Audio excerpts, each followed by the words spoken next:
Get ready, because today we're going to talk about what separates bad endings from good ones. By the way, my name is Brandon McNulty. I'm the author of Bad Parts, also the author of Entry Wounds, and welcome to my writing channel. Endings are tough, and many writers struggle with them, so today I thought we'd make them the focus of a bad versus good video.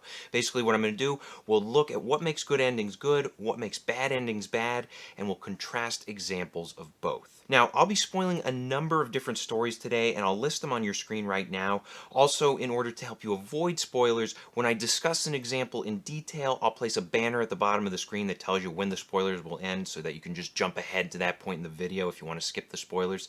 But for the most part, I picked popular movies that most people have seen. I think the only lesser known story I'll be discussing today is the movie Wisdom. This came out in 1986, and believe me, you don't need to see it. Now, before we get going, I want to start by defining what an ending is. And that might sound silly, but you'd be surprised how much confusion there is surrounding endings. Some people say an ending is the last 20 to 25% of a story, or they say it's the final battle between the hero and the villain, or they say it's the moment when the hero makes a powerful choice in order to defeat the villain, but those are not endings. When we're talking about the last 20-25% of a story, we're talking about the final act. And when we're talking about the final battle, we're simply talking about the final battle. And when the hero defeats the villain or vice versa, that's the climax. Now, what follows the climax is the resolution, and that's what an ending is. That's what we're going to focus on today. Okay, since we've established what an ending is, let's talk about the purpose of an ending or resolution. And the purpose is to show what happens to the characters after the main conflict is resolved. And typically during an ending, you're going to resolve minor mysteries and conflicts that were brought up along the way. You're also going to answer unanswered questions. You're going to tie up loose ends. And one last thing to remember is that an ending can be happy, tragic, or bittersweet. All right, now let's talk about how to write good endings. I'm going to give you 5 quick tips for writing good endings. The first one is you want to keep your endings brief. Remember, at this point, the main conflict has been resolved, most of the tension is gone, and we just need to see the final results before we can conclude the story. Second tip, give a sense of finality. And this might sound obvious, but sometimes writers forget to provide clear resolution when they use a cliffhanger ending or an artistic ending. These types of endings are fine, but always remember to show that the main conflict has been resolved and that things have changed as a result of this particular story. Third tip is to convey honest emotional impact that is earned over the course of the story. Make sure the ending is reasonable in terms of its content and appropriate in terms of its tone. If the protagonist's choices lead them to triumph, then by all means give them a happy ending. However, if their choices lead them to tragedy, you need to show them being miserable. And if they achieve a meaningful goal while losing some allies in the process, have them reflect on those losses, even if it means taking a break from the celebration. Fourth tip is to create circularity. And what this is, it's a storytelling technique where you call back to an element that was introduced earlier in the story. And there are many possibilities for these different elements. It could be things like characters, setting, dialogue, themes, events, inside jokes, and so on. For example, at the end of Spider-Man 1, Peter Parker repeats the line, "With great power comes great responsibility." And that's a callback to an earlier line that is spoken by his Uncle Ben. It's a major theme of the story. And then the fifth and final tip is to hint at a future for the characters.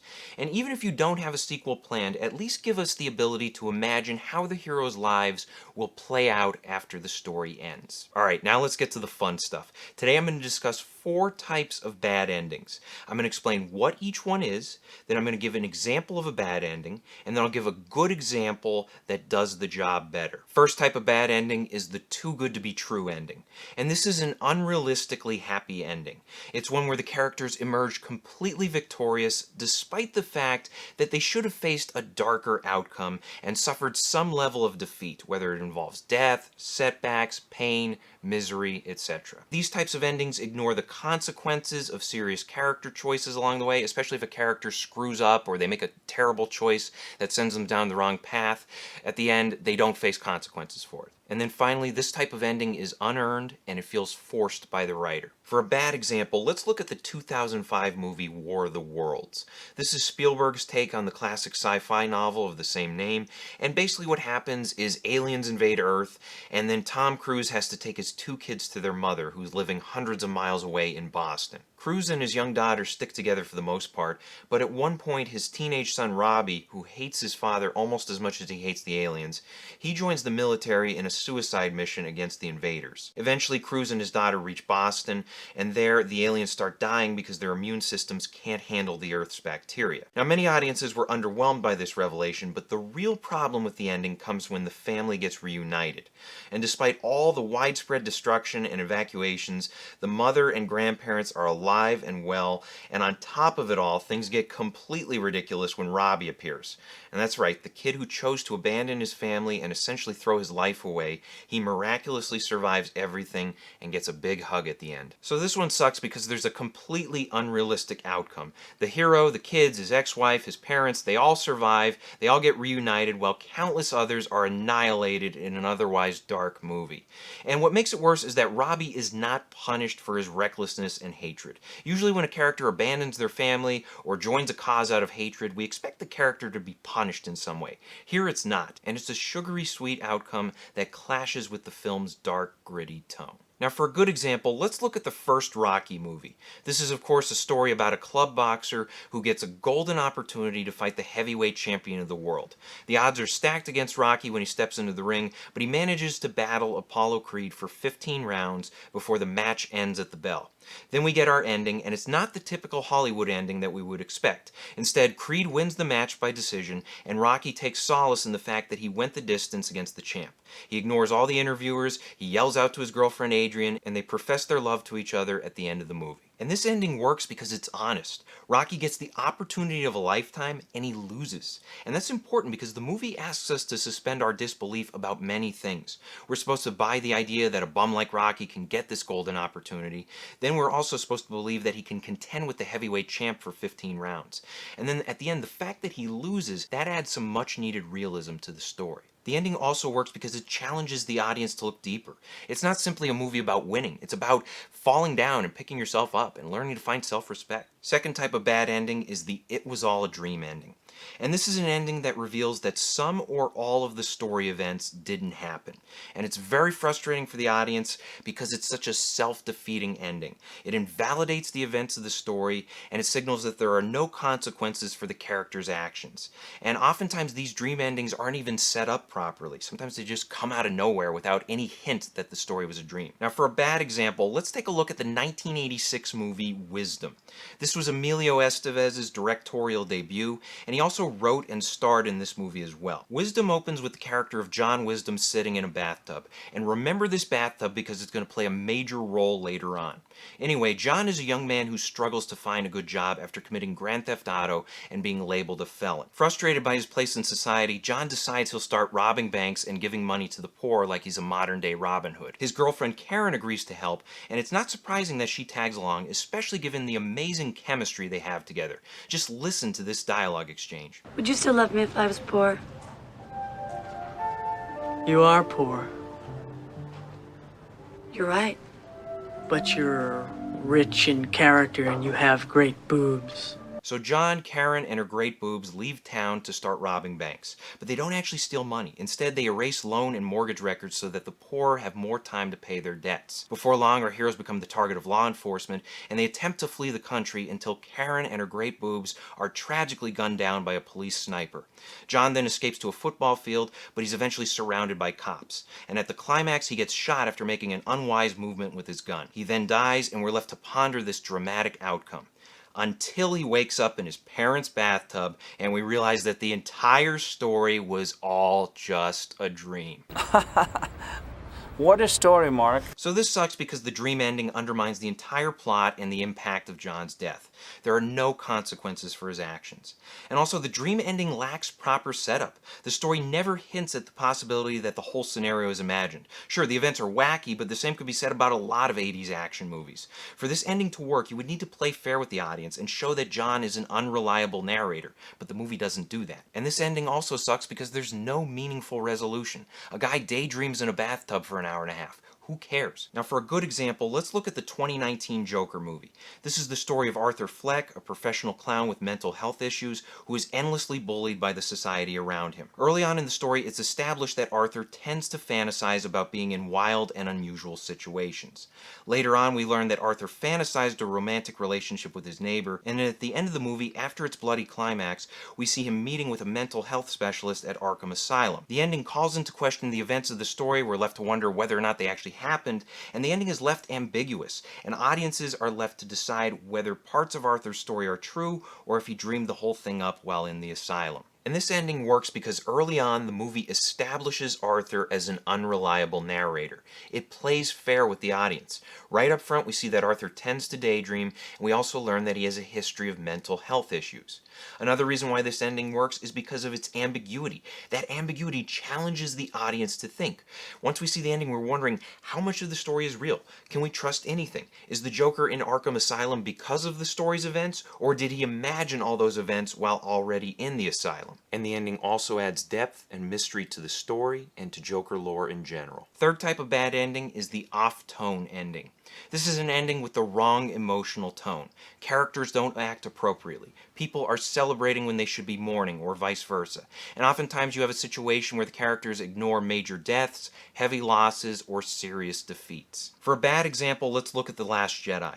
And this is the second movie in the Star Wars sequel trilogy, and most of the plot focuses on the First Order trying to eliminate the Resistance. It's a rough time for the heroes who are repeatedly attacked over the course of the story. And as the movie heads into its final stretch, only a small number of survivors remain on an abandoned base. The First Order closes in, threatening to eliminate the Resistance, but then Luke Skywalker comes to the rescue. He battles his nephew Kylo Ren, he buys the Resistance some time to escape, and then it's revealed that Luke projected himself into the base from another location. Luke then dies on a distant planet from overstraining himself, and the movie ends with Rey rescuing a dozen people from a cave and rushing them onto the Millennium Falcon. Once everyone's aboard, they enjoy upbeat hugs, casual banter, and a little flirting for good measure. Then the movie concludes with Leia and Rey sitting down to ask the question that needs to be asked. How do we build a rebellion from this?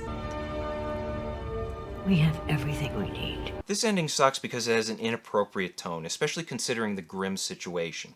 Given the heavy losses that the Resistance suffered, not to mention the loss of Luke Skywalker, who was their best hope for fighting back, you would expect the survivors would be in a grim state of mind when the movie ends. Instead, we get hugs, banter, and flirting. There's also a lack of concern over Luke's death. At the end of Force Awakens, Han Solo was appropriately mourned, but here, nobody seems upset about Luke's death. And I get that Rey mentions that he went peacefully, and I also get that there's family baggage going on between Leia and Luke over Kylo Ren's training, but still, you'd expect Leia to at least share the news with Chewie and the droids. Some sad reactions from them could have given this ending some much-needed emotional impact. The other problem with Leia here is her final line of dialogue. She says they have everything they need, and that's quite a 180, especially considering that just before Luke arrived at the base, she was saying that the Resistance was doomed and that the spark had gone out. Then Luke arrives, he dies, and a dozen people escape, and all of a sudden Leia's acting like that spark is a bonfire. Her swing from total despair to firm confidence just doesn't ring true, and I think you're better off cutting that final line at the end. I think you're actually just better off ending on the image of Leia and Rey holding the broken lightsaber together. Now for a good example, let's check out the first Spider-Man movie. This is the one where Peter Parker gains his spider powers and tries to stop his best friend's father, Norman Osborn, who happens to be terrorizing New York City as the Green Goblin. And toward the end, the Goblin kidnaps Peter's love interest, Mary Jane, and he forces Peter to save her. And then afterwards, they have their final battle, which ends with the Goblin inadvertently killing himself with his own glider. Then Norman Osborn dies, Spider-Man gets spotted delivering the body home, and the movie ends with a graveyard scene where Harry Osborn vows revenge against Spider-Man. Shortly after Mary Jane comes up to Peter, she explains that during her recent near-death experience, she thought only about Peter. And then she confesses her love to him, and surprisingly, Peter shuts her down because he's committed to being Spider-Man, and he refuses to endanger his loved ones by getting them involved. This ending works because it's sincere, and Spider-Man is a cheesy, goofy movie at times, but it knows when to take itself seriously, and this ending works because it takes the characters seriously. Harry displays grief over his father's death, Peter somberly visits visits his Uncle Ben's grave. Then MJ confesses her love. She gets turned down. The tone is appropriate here. It doesn't force a happy ending, and in fact, nobody's really happy here, and nobody should be happy given the recent events. Fourth type of bad ending is the manipulative cliffhanger ending. And this is when you end on a cliffhanger without proper resolution. And it's a cheap tactic to get the audience to watch or read future installments. And let me just say, cliffhanger endings are fine, and it's okay to leave the audience wanting a sequel, but you have to give resolution to the current story's main conflict. And if you don't, it disrespects and frustrates the audience. Now, for a bad example, let's look at The Walking Dead Season 6. Now, if you remember, this is the season where Rick's group of survivors are threatened by another group run by a man named Negan. They hear about Negan throughout the season, they kill some of his men along the way, and then in the season finale, they face consequences. While they're trying to reach a town called the Hilltop, Rick's group runs into a series of dangerous roadblocks until finally they're trapped by Negan's group. Negan then introduces himself and reveals that the roadblocks were set up in order to decide who will die as punishment for killing his men. Negan then plays a game of eeny, meeny, miny, moe to decide who dies. And once he selects a victim, he bashes the person's head in with a baseball bat. Which person? Well, we don't get to find out because the showrunners decided to withhold that information until the Season 7 premiere. And this ending sucks because it's a cheap, manipulative cliffhanger that doesn't play fair with the audience. And it's also unnecessary. If the audience knows who dies, they can react emotionally and start to question how Rick's group will respond in the following season. And this is what happens in the comics. At the end of issue 100, the survivors are left stunned and broken after one of their friends is killed. And it's a dark, powerful ending to an issue that propels the story forward. But you don't get that here in the TV show. Instead, the TV show botches the intro scene of an iconic villain, and it fails to resolve the episode's main conflict of deciding who will die as punishment. Now, for a good ending, let's take a look at Avengers Infinity War.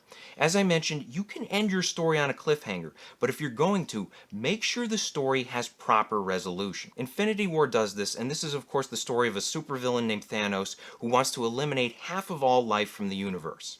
In order to do this, he obtains 6 special stones and completes the Infinity Gauntlet, which can grant his wish. After snapping his fingers, we see his wish take effect on numerous Marvel heroes and the world around them. And from there, the audience is left to wonder, how will the world go on, and how will the remaining superheroes solve this unprecedented problem? And this works because the main conflict is resolved before we get the cliffhanger. Thanos completes his gauntlet, snaps his fingers, and we see its effect. And it's clear and immediate consequences. Heroes die, and we see who dies. And there's also some fantastic world building in a short period of time at the end of the movie, and the ending establishes Thanos as a serious villain. So I hope this helps. Question of the day: what is the worst movie ending you've ever seen? Let us know in the comments section below, and be sure to mark for spoilers. Thank you guys for watching. If you want to support the channel, please pick up a copy of either one of my books, and be sure to leave reviews on Amazon. Bad Parts is great if you like small town horror. It's about people trading away their sick and injured body parts in order to get healthy again. And then Entry Wounds is great if you like thrillers. It's about a guy who picks up a haunted gun, and he cannot put it down until he kills 6 people with it. Also, be sure to check out my other videos. Like, share, and subscribe. And as always, remember to keep on writing.